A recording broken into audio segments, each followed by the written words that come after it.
Welcome to Magic in the Moment, Mindfulness in Real Time. My name is Clayton Platt, and I'll be your host for this podcast journey. Now, for many people, practicing mindfulness has very little to do with sitting on a cushion, lighting incense, or even focusing on their breath. Just paying attention to what they're doing at any moment and doing this intentionally can create that same magic. And our time together is intended to share how mindfulness plays out in everyday life for our guests. My guest in this first episode is Leah Clark, an author, speaker, leadership consultant, and dear friend. Leah discusses her approach to mindfulness, which involves finding micro moments throughout the day to pause, breathe, and refocus. This episode is sponsored by Meditation for Leadership, bringing the power of mindfulness to leaders and teams. Clear thinking, stronger connections, and better decision-making can start with just a few moments of mindful meditation. Meditation for Leadership offers live, interactive training programs that blend neuroscience and practical techniques to build resilience, emotional intelligence, and focus, so you can lead with confidence and clarity. Experience the difference mindful leadership makes.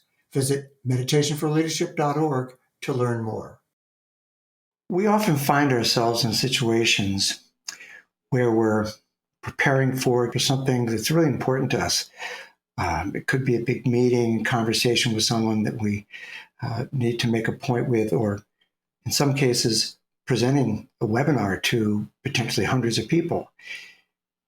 And our ability to get ourselves in that space where we can absolutely be present and do our best is important. But sometimes we'll take the opportunity to try to practice. And practicing something that you're presenting without an audience can be sort of empty. So my guest today was in a situation where she was a little stressed out, and she had a very important webinar that she was leading and felt the need to do some practice, and there wasn't a ready audience available except her son, who just happened to be in kindergarten at the time. And she did the logical thing that a mom would do and say, "Hey, can I practice this with you?" And in fact, if I'm not mistaken, she had him go into another room so she could actually do this as a virtual presentation. And Leah, welcome. And would you finish that story for us? I would love to. Thanks for having me, Clayton. Yeah, big smile on my face as I think about the story in retrospect.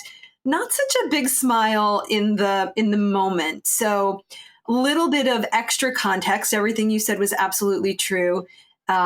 And ultimately, it worked out really well. But if I go back to how the situation started, I didn't have a ready audience because it was COVID. And so like many, we were all in lockdown mode, and we had our little pods, our families that we were staying with. And I had a big presentation to do.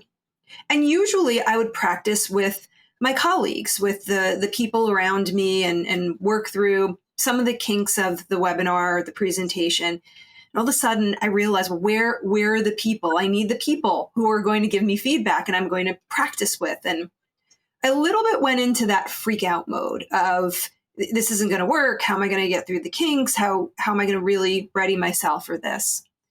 And at some point when I was in freak out mode, I stopped. A little bit of mindfulness here. I would say a little bit of my mindfulness moment, and just took a breath, sort of looked around me and thought, well, I may not have the people I usually have, but I have this person in front of me, this 5-year-old who has a brain and has a heart and is one of the smartest, kindest people I know, even at 5 years old. And so I said, you know what? You can be my audience. You can be my audience, Colin, and let's do this. And he was willing, he was game. So he did. He went in another room, and I popped up the WebEx and I delivered some or all of my presentation to him. I don't know if the content was registering with him, but I just needed to know that there was somebody else on the other end of the video camera. And it was great. I probably felt better and more confident knowing that I had this loving, incredible individual on the other side of the screen. And at the end, I asked him what it was about. Somehow, I don't remember exactly how, he had a piece of paper and he handed me something and it said, show your strengths because you can be a leader. And leader is spelled like LDR or something like that. Don't judge me for the kindergarten spelling. I was responsible for it during COVID, so that's on me. But my aha was, to again take that moment, even in the midst of what seems like a really kooky, bizarre situation that's causing you to freak out. And again, just taking that pause, being present allowed me to say, I might not have everything the way I think I wanted it, but I have what I need and I can use what I need to give me the confidence or the practice or whatever it was that I needed in that moment. And just quick, punchline or editorial comment on it, I ultimately brought him into the end of the presentation. So I had a picture of him and I took a photo of you can show your strengths because you can be a leader. And I popped it up on the screen and, people just loved it, loved I think the vulnerability and wrapping it up with the wisdom of a 5-year-old. So that's my story. And I'd say it made a lasting impression on me because here we are a couple of years later and I'm still telling that story. Well, I love that story, and for a number of different reasons. I love it as a parent. I love it as a facilitator. And I love it as a proponent, a teacher, an evangelist for mindfulness.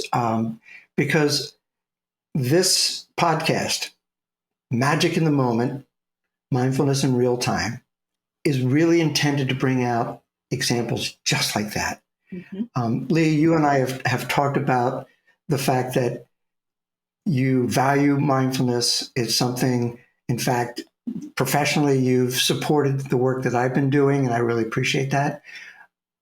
There's a sort of a natural inclination for you to lean into it. But you've mentioned that, you don't have a quote unquote regular practice, but you have a deep appreciation. And I'd love to kind of touch into that a little bit.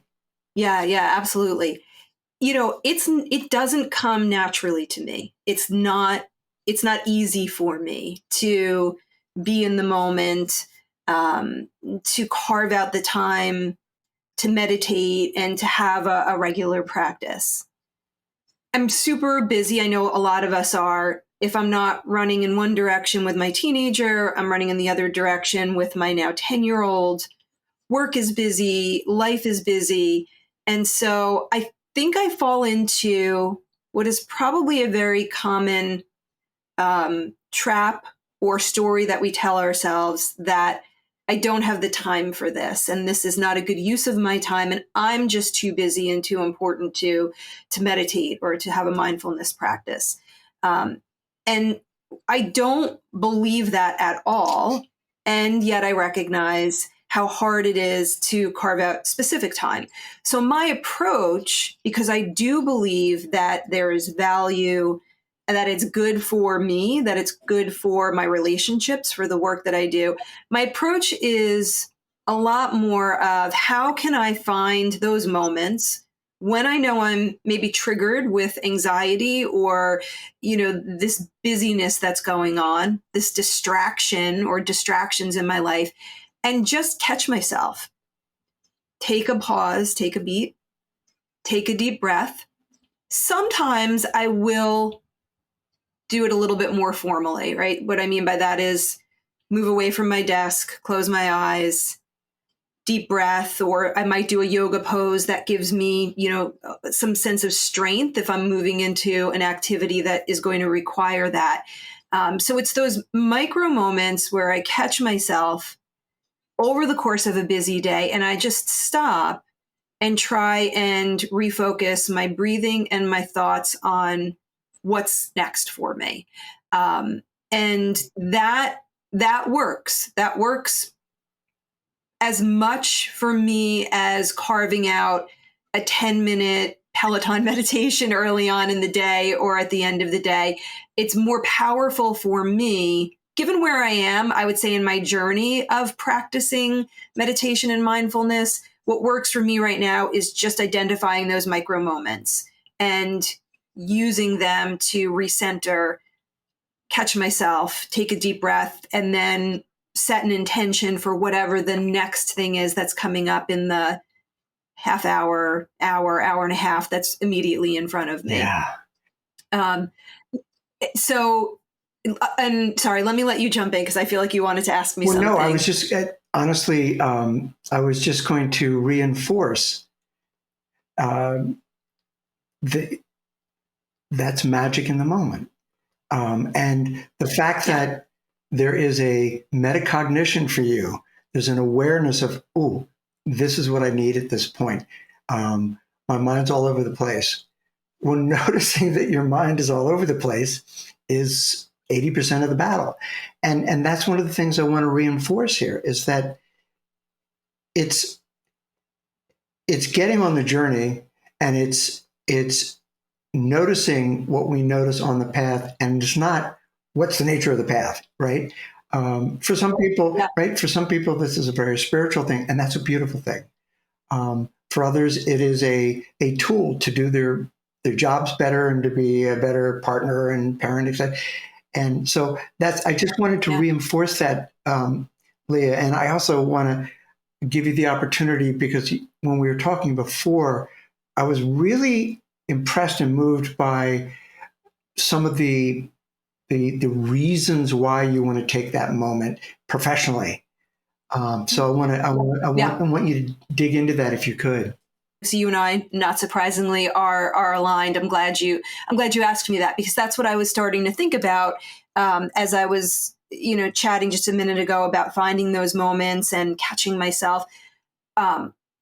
Particularly because I want to show up for others in a way that gives them what they deserve of my time and my attention. So, for example, there are a lot of different things that I might do over the course of a day. I might be writing, might be presenting a webinar, I might be talking to a client. And, the way our schedules are, it's like I've got a 9 to 10 and a 10 to an 11 and 11 to 12, move from thing to thing to thing. And if I have a coaching client, let's say at 11 o'clock, and I'm moving right from my 9 o'clock to my 10 o'clock to my coaching client, and I, breeze into that Zoom room for that coaching client, and I'm still sort of popping with the other meetings and responsibilities that I have, I know I am not going to show up for that client in a way that is focused on them and centered on them and putting their agenda first and tuning in to what's happening with them right when we pop on the Zoom, body language and energy and tone. So I will, especially when I have a coaching client, I will take that moment to, again, center, sort of calm myself down, think about the session that I'm going into, and think about the person on the other end of the call. Because I believe, especially when you're coaching, one of the most magical things about coaching, and the part of it that I think is hopefully a gift that all of us as coaches can give to our clients, is that undivided attention, that opportunity to feel like somebody is focusing on me, what I'm saying, my thoughts, my feelings, my needs, right? That's a gift that I think we give our coachees as coaches. And if I can't stop for a moment and make that transition, I can't be there for that client in the way that I want to. I can't put their agenda first because I'm still operating on my other agendas. So I hope I'm not being too obtuse when I describe it, but really, I think the core of it is why it's so important to me is I want to be there for the other person in the way they're expecting me to be, in the way that they deserve. And I can't do that unless I take that moment. And for me, it's about putting them center, right? It's about really focusing on them. And I would say with my kids too, and Clayton, you and I have talked about this. I I feel the same way about my children, and I work and have worked for years in a hybrid situation so that I could, let's say, pick my kids up from school. The problem is, it's not in the picking them up from school, right? It's not in the physical act of getting my car in the pickup line and logistically being there and putting the backpacks in the car. If I'm not also tuning into them in that moment and really listening to them and really asking them a question about how their day was, so being mindful in that moment, I might as well not, sort of pick them up. I'm not going to leave them at school. That's a whole other level of trauma. But my point is, it's really about, again, focusing on that coaching client, focusing on my children. And when I can focus on the other person, that's when it really sparks the drive in me to be mindful and to be present, because those individuals are important to me. I just want to take a moment because, first of all, I love that reference that you mentioned about, and we talked about this before, and I'm so glad you brought it back up, that sense of like, if I'm not all there when I'm picking up my kids, I should basically have someone else do it, because the message that your kids get is, well, I've got half a mom, right? And when you told me that story before, and I'm going to try not to get emotional about this because it touches me deeply. I was going back mentally to when I lived in Stamford, Connecticut, and the kids were very young, and my wife was working full time, and she tells me stories about stuff with the kids, and I go, really? Now, this was before I started my meditation practice, and again, we don't need to have a meditation practice to be mindful, because my wife didn't. My wife was like a Leah, right? But she had this gift as an incredibly energetic working mother with 3 kids to be in that moment with them. And here's part of the beauty of this. And I'm sure that stylistically for you, this has become evident.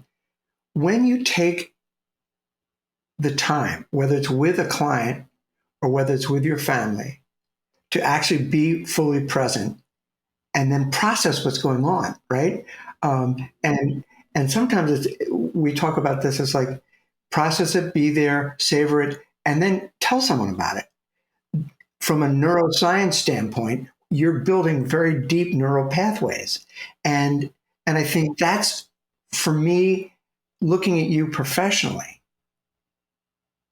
that just underscores the power of Leah, is that when you are in a coaching situation, you've made that intention. And that's something, again, that I work on personally. And maybe it's because I need to do it more from a regular habit foundation. So to do some stuff where I'm setting intentions. This is what I want to be doing, right? And you're manifesting that, right? You, before that coaching meeting, whatever you've needed to do, whether it's being quiet, taking a moment, striking a yoga pose, whatever it could be, you've done what you need to say, now I'm here for this. And here's the other thing that I heard, and I'd love you to sort of take this and run with it. So you have focused on what is it that they need, right?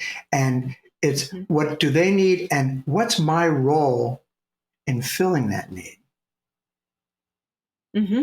Yes. And if you don't mind, I've done it all.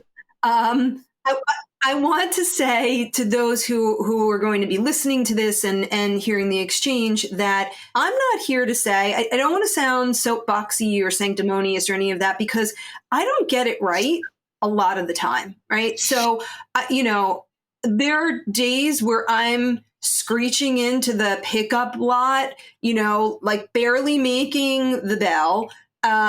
AirPods in on a call, and those are not my best moments. And sometimes they just have to happen, right? So if you're a parent or a human being listening to this, I think we also have to give ourselves some grace and say, it's not going to be every single day. It's not going to be every client, right? There are clients who, I'm going to be honest with you, I might be like answering an email quickly before, we're starting our session.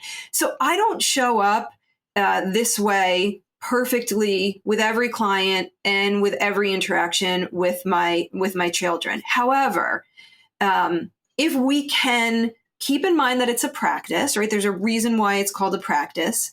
And I can at least commit to trying to get a little bit better at this each and every day, each and every week, each and every pickup, each and every client interaction, then I can say to myself, job well done, right? Not job well done because I nail it every time.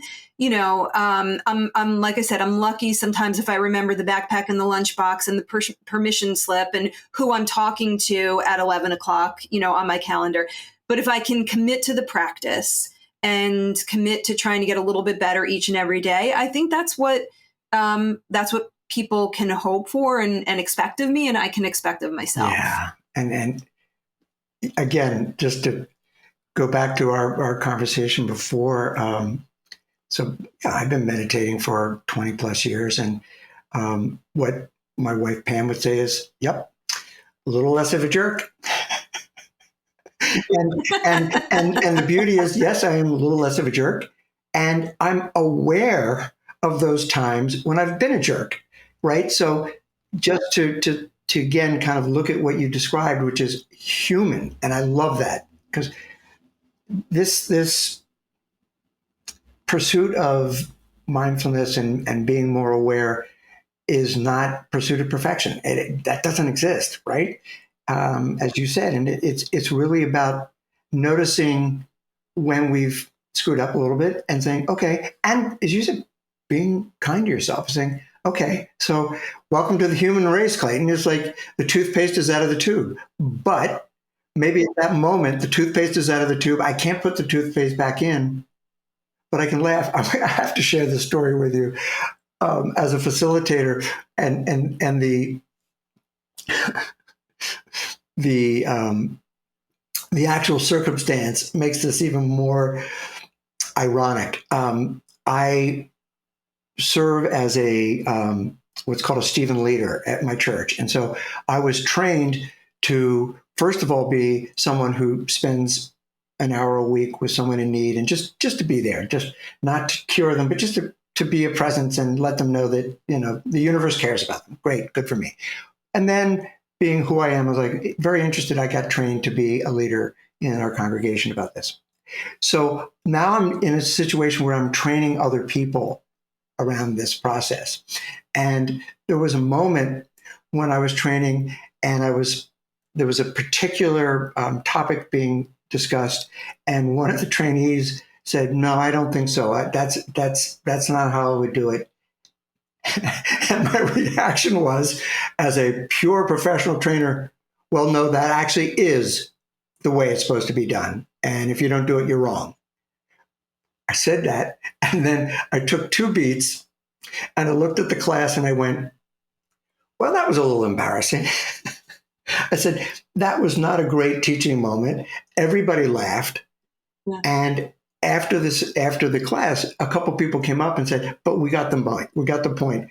But the vulnerability in that moment to be able to acknowledge that I screwed up was, it was important. And that was probably the most memorable part of the class, would be my guess. Oh, it was, unfortunately. But the lesson in that, right? To also take from the fact that, you didn't intend for that to happen. And you can use that as a teachable moment around humility, right? And awareness. And so, it may not have been what you intended to have come out of your mouth, but maybe it was supposed to happen so that you could have that moment to catch yourself and to teach something that maybe you didn't intend to, but certainly there was a message there in, relative to humility and vulnerability. And so I say the toothpaste came out for a very good reason. There we go. And that's honestly being able to reframe that moment. And that's a powerful thing. And I think, again, I've heard you reference, perhaps not in those exact words, but in leadership situations, being able to take a difficult situation and to be able to process through it in a way that as a leader models the behavior that you want your reports, your team, your organization to embrace. But as a leader, being able to model that and take a difficult situation. Again, I appreciate your approach to this, and that's something I'm doing day in and day out, and from a training standpoint, trying to reinforce that. But I really admire your ability to weave those concepts in, perhaps sotto voce, right? Because we're coming at it from different angles. But I really appreciate that. I've spent some time talking about the coaching component, and certainly how mindfulness comes into my life as a mom. What I would say is, when I do work with leaders around leadership development, so that's another part of what I do. Let's say a leader's on a learning journey and they're learning about delegation or communication or accountability, any of those fancy skills that they need. The starting point for me when I think about leadership development is self-awareness. So I will always suggest starting leadership development with emotional intelligence, growth mindset. And I think that there is a strong, and the reason why is because I think we have to do the work here, even when we're talking about leadership development, before we can do the skill stuff, right? Before we can do the stuff with our hands or use our voice in some way. And so for me, yes, in coaching, yes, in my life as a mom, and in leadership development, I think the starting point for leaders is always self-awareness, right? And doing some reflection on who am I? How am I showing up with others? What's going on in my mindset or my attitude? And in order to do that, in order to be aware of, your emotional intelligence skills and to reflect on whether or not you have a growth mindset or not, you need to be mindful, right? You need to take a pause. You need to turn inward. You need to self-reflect. And so even though when we talk about leadership development, we don't always use the words mindfulness or meditation, and I applaud the work that you do to try and make that a little bit more obvious and raise it to the light. But even if it's not stated the way that you do, it's in there, right? It's in the emotional intelligence. It's in the growth mindset, because again, it all starts, in my mind, leadership development should always start with self-awareness and introspection. And you need mindfulness and meditation where you can bring it in order to support that self-awareness, that turning inward, that reflection. So we've talked about it with coaching. We've talked about it, in sort of how it shows up for me as a mom.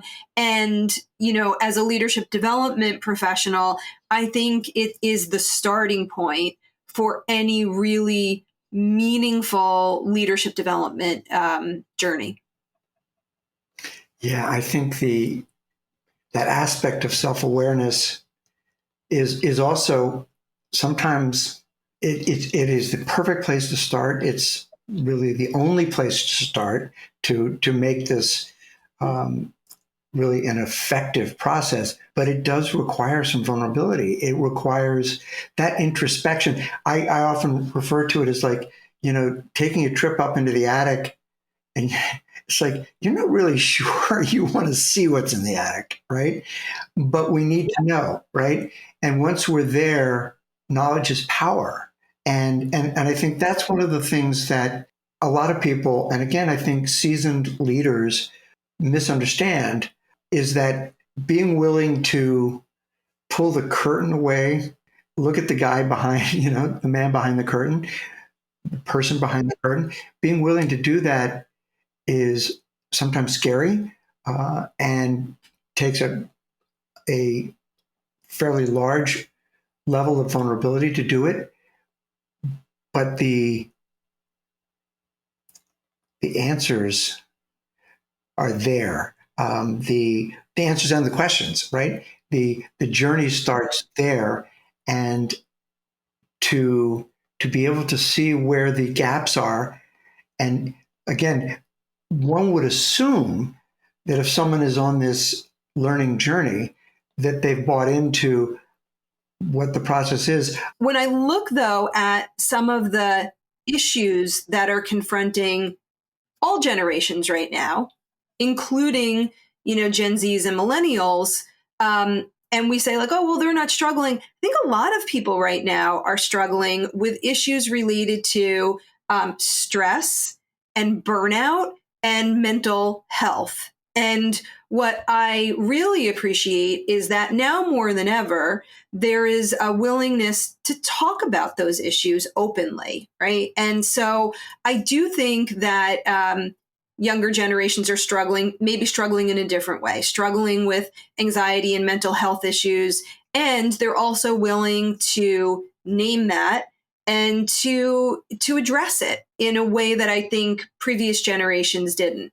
And the connection I want to make here to what we're talking about, mindfulness and awareness, is, a need to be able to recognize and sometimes sit with and process uncomfortable emotions.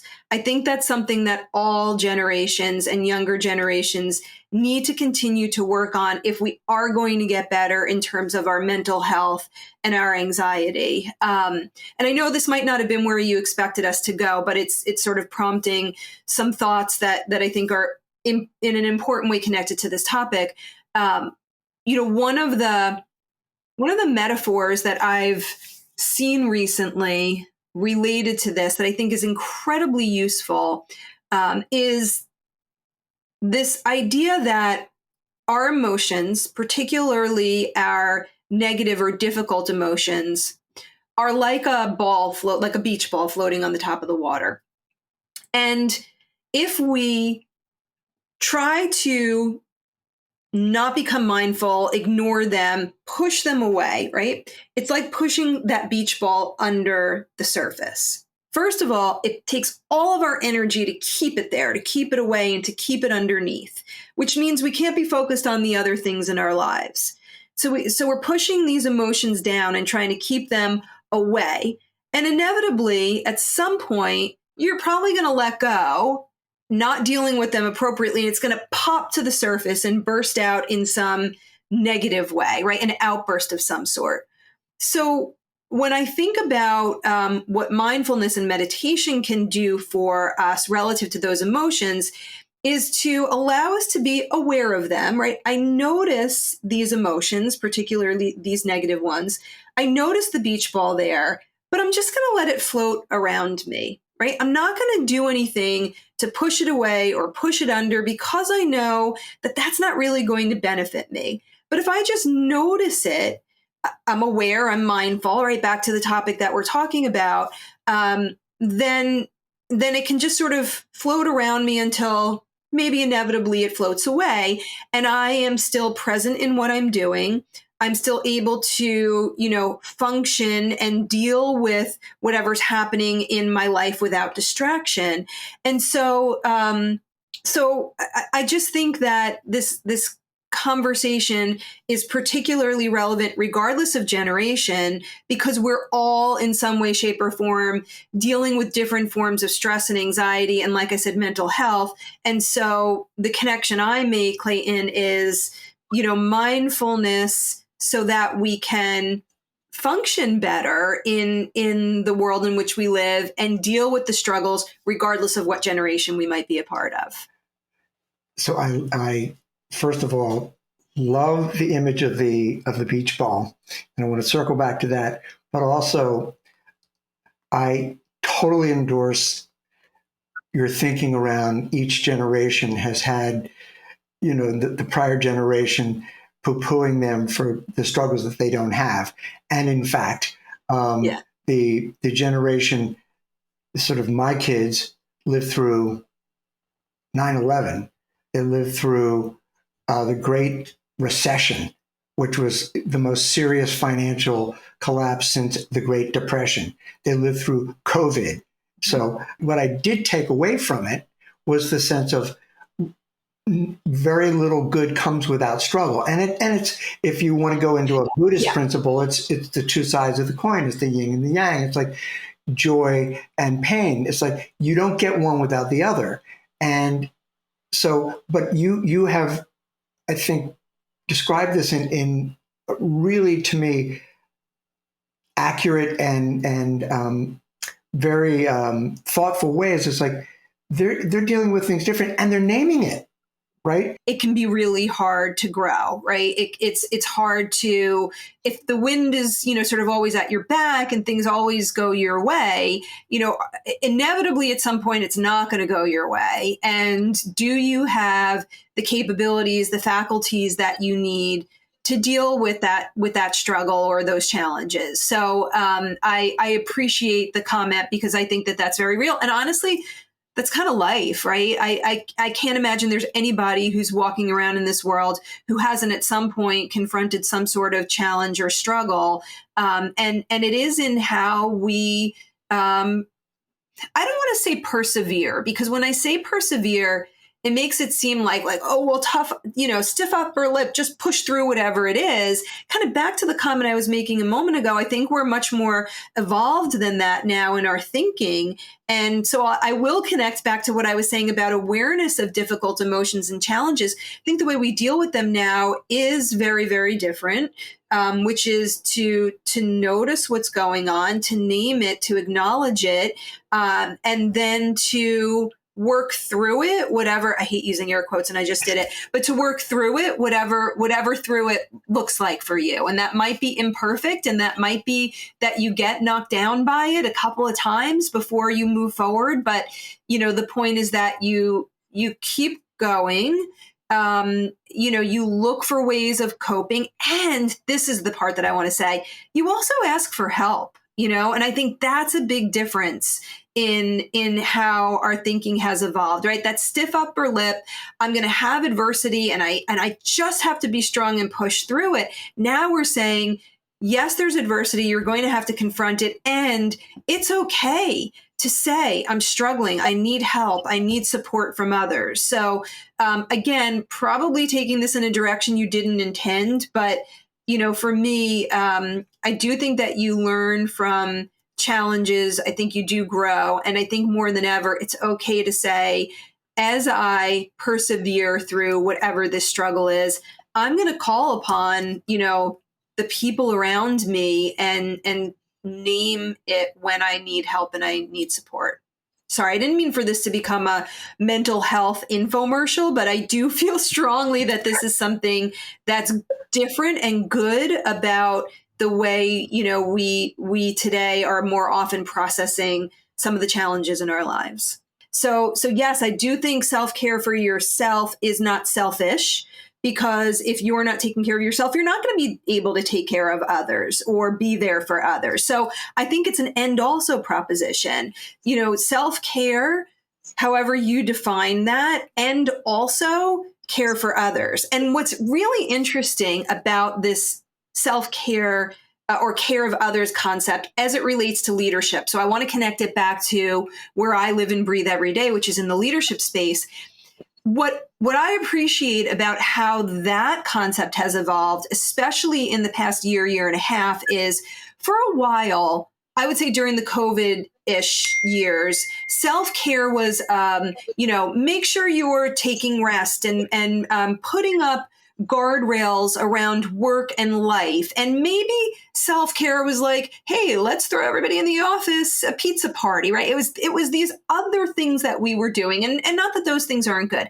Now I'm noticing a shift in the leadership space as it relates to mental health and care of others that is about recognizing the contributions of the individuals on your team. So this idea of care for others is metamorphosizing from sleep and stretching and guardrails around work life. And now we're saying that's not enough. If you, leader, are going to take care of the people on your team, if you're going to be aware of what they need, you need to tune into acknowledging the value of their contributions and letting them know that they are important. And for me, that's a really important evolution in the leadership space when we talk about what can I do as a leader to help the burnout and the stress and the anxiety of my people. Now, that's not the only thing. There are so many other things that you can do as a leader relative to sort of helping address some of the anxiety and the mental wellness issues of your people. But one of the more dramatic ahas for me recently in a lot of the studying that I've been doing is that care of other is very much about valuing their contributions and who they are, more so than sort of the trappings of, a pizza party or, go take a stretch break kind of thing. Again, just hitting a point that is so relevant and resonates with me so deeply, that sense of, and this is now going beyond self-awareness. Now this is awareness, right? Awareness of others and the perspective of their roles, and that connection that we have relationally. But being able to very specifically name and reinforce the value that people do. And again, when we weave our neuroscience into this, the more specific we can be about, let me just say, it's not an attaboy, attagirl. It's, Leah, you show up every day, and your ability to be present for the people that you're meeting with, to zero in on what it is they need from you in that moment, to be able to follow up consistently, to be on time, to be reliable, to be a constant presence, et cetera, et cetera, et cetera. All of those specific details do two things, right? On the one hand, you can't name these specific things if you haven't been in the room, right? Like in Hamilton, being the room where it happens. If you're not in the room where it happens, if you're not present, you don't notice those things. Okay, so noticing them and then absorbing them. And this is where, again, smarter people and more competent people than I do journaling and write things down, whatever it is. And someone said this, is you can't be distracted if you have a pencil in your hand and you're writing, you're taking it in, right? So if you're mentally doing it or physically doing it and then sharing it with that person. Yes. And that's yes. where the difference, right? Yep. And to come full circle, you can't do that if you're not mindful, if you're not present, right? Whether it's however, if you're not present in that moment, you can't notice with the kind of precision that person will value, right? So being present as a leader, being mindful as a leader, seeing that person, noticing it, and committing it to memory or somewhere in here, and then to sharing it back with them, that's magical, right? That's really magical. And so, yes, self-care, absolutely, and care of others in a way that really transcends some of the trappings that we've talked about. There I go again. Some of the trappings that we've talked about in the past couple of years, and taking it to a different level as a leader and as a human being. And so anyway, this means you need to go back to your wife and notice specifically what she's done for you and appreciate the value of it. So I just gave you homework, which I'm a coach, so I can do that. You Here's can, your homework. and by the way, it's something that was probably fresh in my mind because I did that last night, but I don't do it enough. And by the way, it's like, again, just while we're on this and taking it to that personal level and the family level, I have next to my bed on my bedside table a Father's Day card that my middle child gave me, I think 10 years ago. and it's so specific. And when I need to be reinforced, when I'm feeling weak, when I'm feeling less competent, when I'm feeling like, I'm married to Superwoman, right? And it's okay. It's like, I can acknowledge that. And yet she will look at me and say, but you know what? Don't discount the stuff that you're doing, right? And this gets back to that self-awareness, like, okay, give yourself some credit. And we need to do that. We need to take a moment and say, when have I made a difference? Because if we do that, we're setting ourselves up to look for other times to do that, and we're growing into the better self, right? And that's it's a wonderful path to be on. So I can laugh about it, and I can, and again, I would say that woman that I'm married to for years said, I can't meditate because my mind's all over the place. I'm too busy.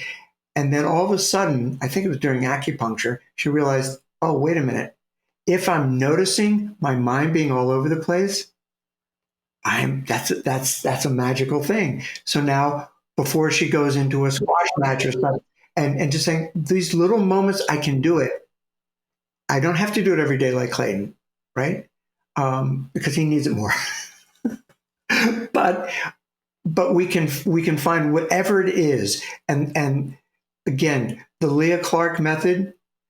It's like right now, it's for whatever reason, it's working for you to an extent that is suitable, and if you could change something, maybe you would, right?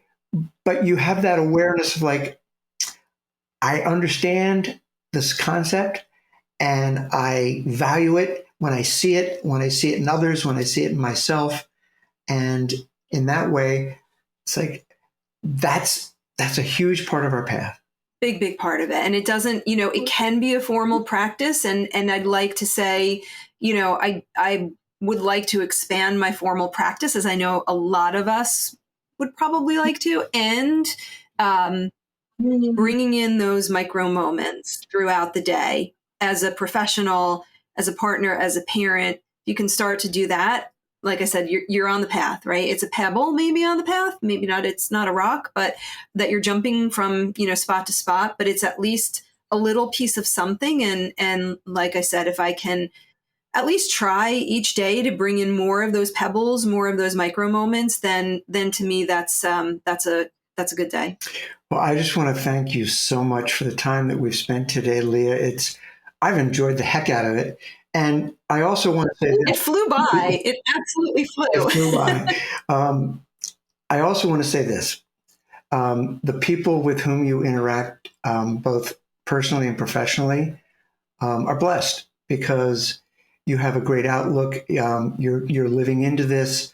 I particularly appreciate that approach that you're bringing to your coaching and the leadership development. I love our ability to interact together. That's great. But even doing it in the way that you do, which is real and maybe subtly bringing in these aspects that you and I have talked about, but you value it and you model it. And I appreciate all of that in making our world just a little better. Yeah, well, you just made my day with that. So thank you, Clayton. And I appreciate being able to be here with you today. Hey, thanks so much for listening. I want to take a moment to thank my producer, Marianne Sanders, as well as my friends at Meditation for Leadership in helping launch this podcast. Future guests will include international speaker and brain-savvy catalyst Sonia Pemberton, renowned sports psychologist Mitch Green, as well as author, storyteller extraordinaire Ara Tucker. Until next time, this is Clayton Platt, encouraging you to look for those moments of magic in your life where mindfulness plays out in real time.